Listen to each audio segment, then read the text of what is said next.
So how thin can you really slice the pie? Well, as long as people yearn for crossovers and SUVs, there seems to be no end to how many you can put in the market. Take, for example, this is the brand new Mercedes-Benz GLB, and I really think this could be the one Mercedes that makes the most sense to purchase.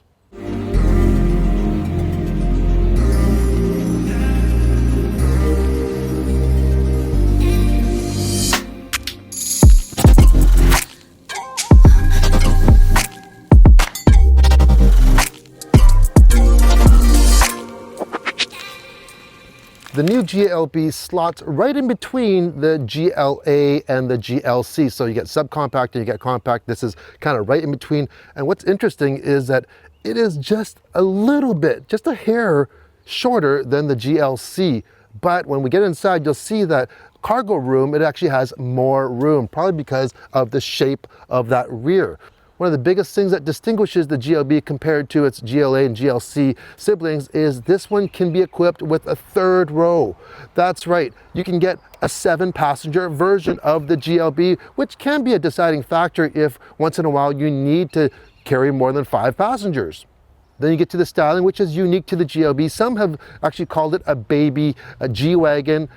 I don't tend to agree with that. I think it looks more like a baby GLS for the new GLS. Have a look for yourself. Tell me what you think. The GLB comes standard with a 5-spoke 18-inch wheel, but this is equipped with a sport package. So for $1,700, you get 19-inch wheels. You get an AMG styling package. You also get the different brakes, they're cross-drilled, and you get some other goodies inside. You'll notice a different grille on this GLB that says the sport package. Like we mentioned, it has that 3-dimensional diamond type of look to it compared to the horizontal slots. Standard are LED daytime running lights. LED headlamps are not standard, but if you go for the technology package, you get multi-beam LED lights like this one is equipped here. Also standard is a roof rack, power folding mirrors. Here's one thing that really surprised me. Normally when you have a retractable backup camera, it's kind of hidden in the emblem like here. That's where I thought it was. But on this one, it is right underneath this ledge here, which actually protects it. So if you live in a colder climate, that you're gonna have less issue with ice freezing up or snow getting jammed in there. So that is a big, big plus. The back design is very clean looking. Like I said, it kind of reminds me of the GLS. You have some nice chrome accents with a dual exhaust, this nice chrome sill here on the bumper, and that's going to prevent scratches if you're loading things in or out. And you have a nice diffuser, and this is all part of that sport package. Standard is a power trunk. You can get a hands-free trunk option as well if you get the convenience package. So what do we have in here? Well, we have a whole bunch of garbage, my camera bag, some lights, but let's show, of course, the travel trunk. This is not small, and it fits with no issue straight in. There is a tonneau cover that comes standard, and I would say if you took off that tonneau cover, I could fit 2 of these in, and I could stack them on top of each other as well. So lots of room back here. And if you fold the rear seats down, you have more room than the GLC.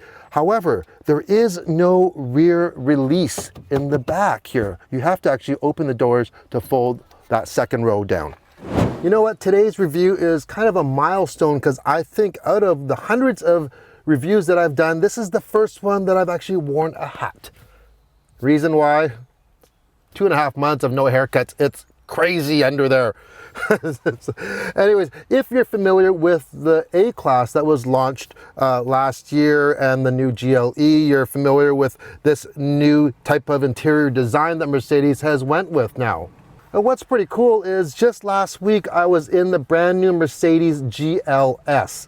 Now that is their top of the line, largest, most expensive SUV, and you do feel like you are kind of in a mini version here. You have the same MBUX system, Mercedes-Benz user experience, other than this one comes standard with 7-inch screens with optional 10.25-inch screens, which this one has, and the GLS has 12.3-inch screens. So bigger screens, but bigger vehicle. This is very proportional to it.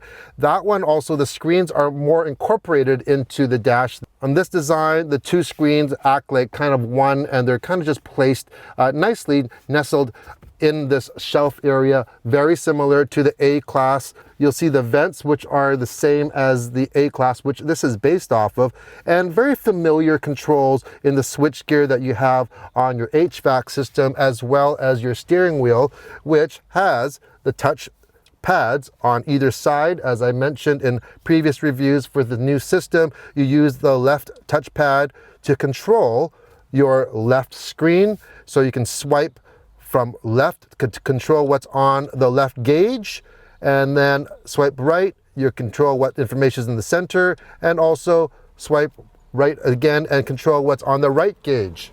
Very intuitive. Same thing goes for the right pad here that controls your main center screen as well. You have a home button and a return, but there's a lot of redundancy. You can control it with the steering wheel pads. You can control it with the middle console, which is the same one you find in the other Mercedes products, and you can use it as a touch screen as well. So lots of options. You have no complaints. You have a volume wheel. You have a volume wheel on the steering wheel. There's not a button. I do like that. We talked about the sport package on the outside. On the inside, you get aluminum pedals, aluminum paddle shifters, as well as sport seats. Standard are heated seats. You can get cooled seats. A heated steering wheel is available. It's a $250 option, and that's one thing that I do wish they would include in a package such as the premium package, which this has, which I would say if you're going to buy a GLB, get that premium package that has all the goodies that you want, all the creature comforts. It's about $3,300, and that gives you Apple CarPlay, Android Auto, wireless charging. You get the bigger screens, ambient lighting, the hands-free trunk, the Hey Mercedes. So you get all of that. How may I help you?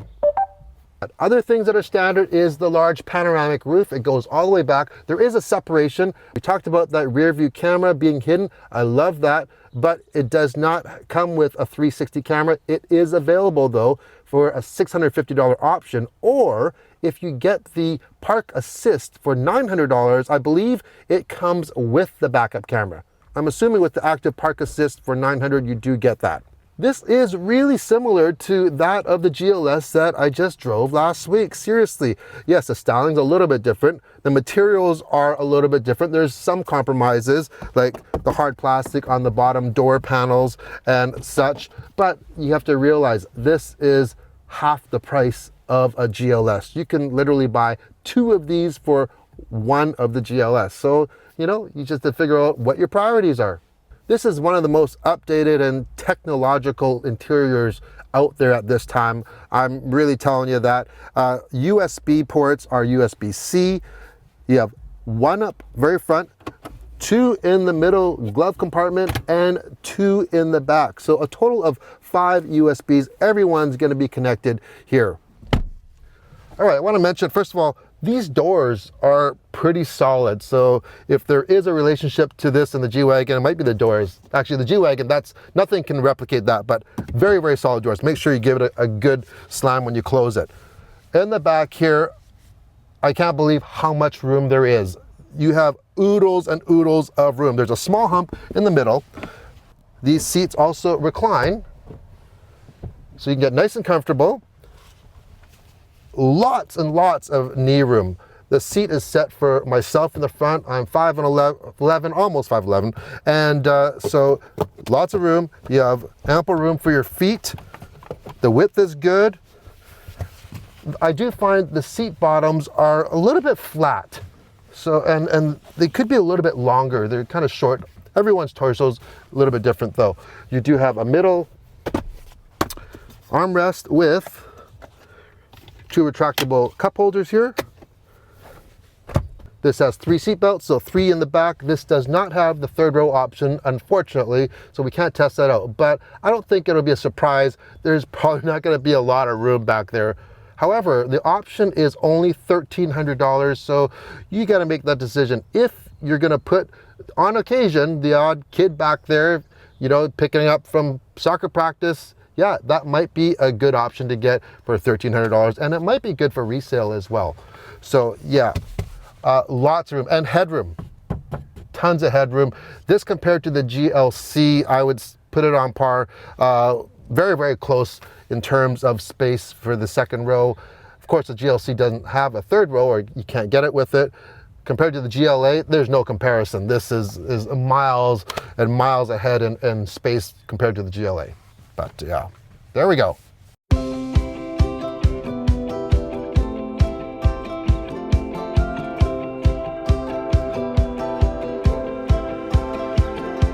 The GLB comes with only one power plant in this market, and that's a 2-liter 4-cylinder turbo, which is very common within the Mercedes-Benz lineup.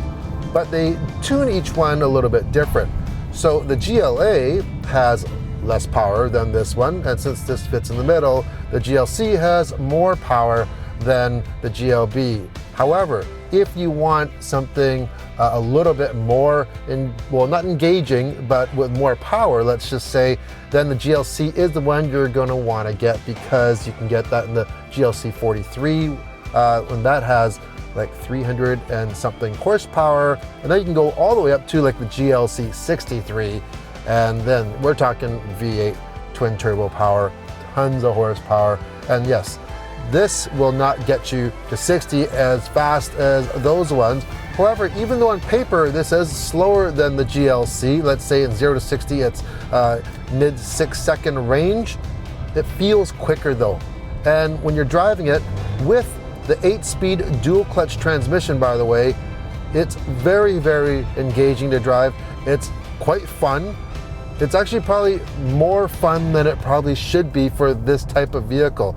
So here's a little story. When I went to pick this up earlier on this week, where I picked it up from, it's about 100 meters away from the stop sign, and after that, it's a main road. So I get to the stop sign, I turn right on the main road, I gently press the accelerator, wasn't expecting much, and man, I was just like, what? Really? It was super, super responsive and very, very engaging to drive. We have an 8-speed dual clutch transmission, and that 2-liter 4-cylinder turbo puts out 221 horsepower. It doesn't seem like much, but also has 258 pound-feet of torque, and that comes on at 1800 RPM. So right now, let's say we're cruising at 67 kilometers per hour, and I barely press it, and we're in regular mode, and you really feel that torque come on. It's great. Now, if we want even more engagement, we can use the dynamic drive selector, and I can go into actual sport. There is sport, there's individual, and of course there is eco. But in sport, it just optimizes that transmission so much better. We're at a stoplight right now, and one thing I like about Mercedes is this one has the electronic parking brake, so it has the auto hold. However, to activate it, all you do is you just press a little bit harder on the brake pedal. You can let go. We're held at the stops light right now, and there's no switch to do it. And I just like how you can do that on demand. So when you're ready to go, you just press the gas pedal and off you go. So it's not going to engage if you're mid intersection or anything. Here we go.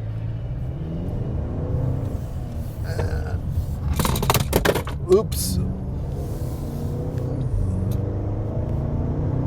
There goes the camera monitor. All right, so if you want to roll your own gears, you have the aluminum paddle shifters. They feel great. That comes part of the sport package for the aluminum shifters. Now, suspension-wise, it is tuned very nice, and this does have a little bit longer wheelbase than the A-Class that it's based off of. So it does smooth things out a little bit for you.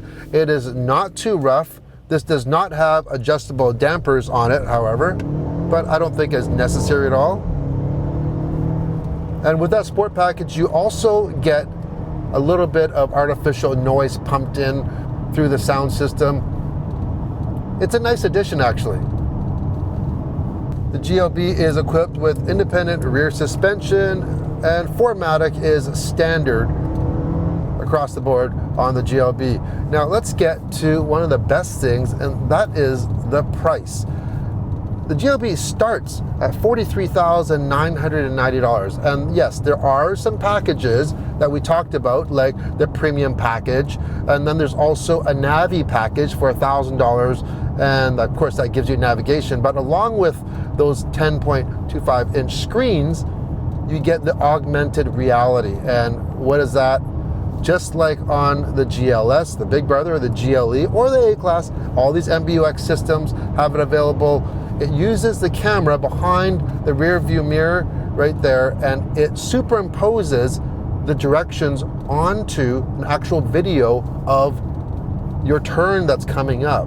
It's amazing, it's brilliant, and for sure I can see this is just a small glimpse into the future of what navigation systems are going to look like and how they're going to navigate you and get you to where you're going. There's a sport package, there's a tech package as well, and then there is the intelligent drive package, and that's $1,900, and that's going to give you, in addition to a lot of the standard safety features that you get, the active stop and go, the automatic or active lane change systems, you get all of that in that advanced package. Even though when you load it up pretty well, like this one is, you're looking at just over $50,000 for a very well-equipped, premium looking, feeling, and driving vehicle.